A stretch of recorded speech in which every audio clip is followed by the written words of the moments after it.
I find that, I just think it's almost un-American. My name is Matthew Bodie. I'm a senior from Elgin, Nebraska. Several Eastern European countries have successfully enacted a flat income tax, and now there is growing pressure in Western Europe to do the same. Would you support the United States adopting a flat income tax, and why or why not? Well, I wouldn't support it. You'd be amazed how flat it is already. If you look at both the payroll tax, which is over 12% now, and that applies on the first $80,000 or $90,000 of income. So Bill and I pay practically none of that in relation to our income. The people that work for us, it's a big, big tax. So if you take the tax that my assistant or anybody in our office pays, they've got 12% on that first $80,000 or $90,000, and then they have the income tax. And their tax rate, literally, in many cases, is not, well, it's the same and maybe even higher than my own tax rate, since they cut the rate on capital gains to 15% and dividends to 15%. So what has gone on in this country in the last, well, in very recent years, is a huge benefit to the very rich, and not that much relief to people down below. And people, when you read about tax rates, they usually leave out the payroll tax, and they don't refer to this 12 and a fraction percent.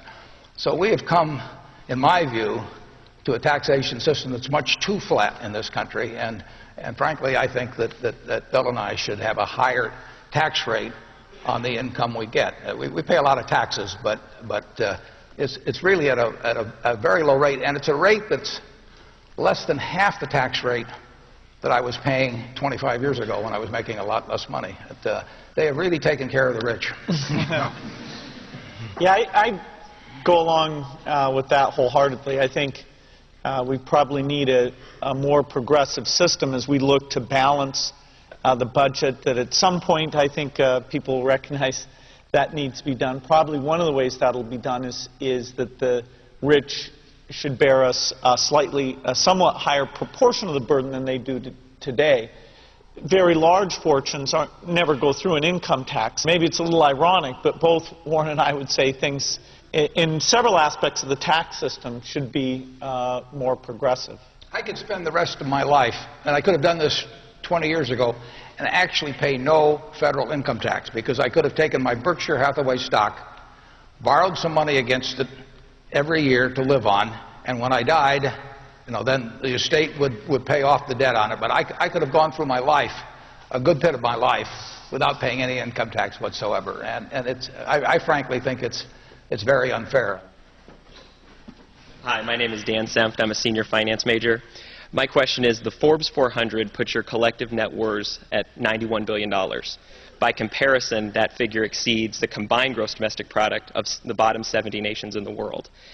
How do you feel that your immense wealth contributes to the balance of global prosperity?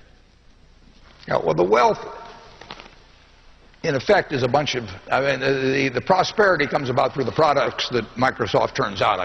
They're changing the lives of millions and millions of people. In the process, you get these eventual claim checks on society's output. These little pieces of paper that I've got in a vault called stock certificates, can be turned in at some point to get goods and services of one sort or another. Basically, the money is going to go in a way that we think will have the most impact, beneficial impact on society, viewed on a global basis, not just on a national or regional basis. It will go, we hope, as intelligently as we can make it go, to change the lives of people all over the world. Now, there's two factors that enter into it. That's the amount you leave or put into charity, and then how efficiently you do it. Bill and Melinda, in my view, they run the largest one, but I would say they also, certainly among all the big ones or anybody that I know about, they run the most efficient one. They have literally said to themselves, how do we use this money to change in a major way for the better the lives of the most people in the world? What could be more rational? So they've combined what I would call head and heart with huge sums of money, and no one's gotten a result, in my view, like they have. Yeah, I think the key point here is that owning, Warren owns a big piece of Berkshire. I own still a measurable piece of Microsoft. That's not consumption. What the limited resources of society you hit those limits as you consume. And so somebody who makes, say, $50 million and chooses to, just build mansions and have things happen for them, they are diverting resources in their direction instead of those resources being used, say, to help out people who are less successful. And so, in fact, if you can accumulate some of society's wealth through luck and skill and then make sure it's used on behalf, that the consumption overwhelmingly goes to the less fortunate, it's a little bit like Robin Hood. You're recycling wealth from that top part back, and it's incumbent on the people, the higher up that list you are, the more, in a sense, there's a responsibility to put not only the wealth but your brain power into those activities. I am Allison Mack, a senior marketing major. As college students, we're constantly thinking and planning towards the future. Where do you personally envision yourself to be in 10 years? I'm glad you didn't ask my doctor. If I'm in decent health, I'll be doing exactly what I'm doing now because I'm doing what I love now. I mean, if I could do almost anything that doesn't require any athletic or mental ability. What do I choose to do? I choose to jump out of bed every morning and run down and work at Berkshire Hathaway, and I don't see anything that changes that. I'm doing what I love, and health will determine how long I can keep doing it. But I've told my children that when I start going gaga and spend my time spinning yo-yos and things like that, that they're to come to me and tell me that it's time to step down. But I've told them they better all come as a group, because if just one comes, I'm going to take them out of the will. Yeah, well, 10 years from now, I'll be turning 60.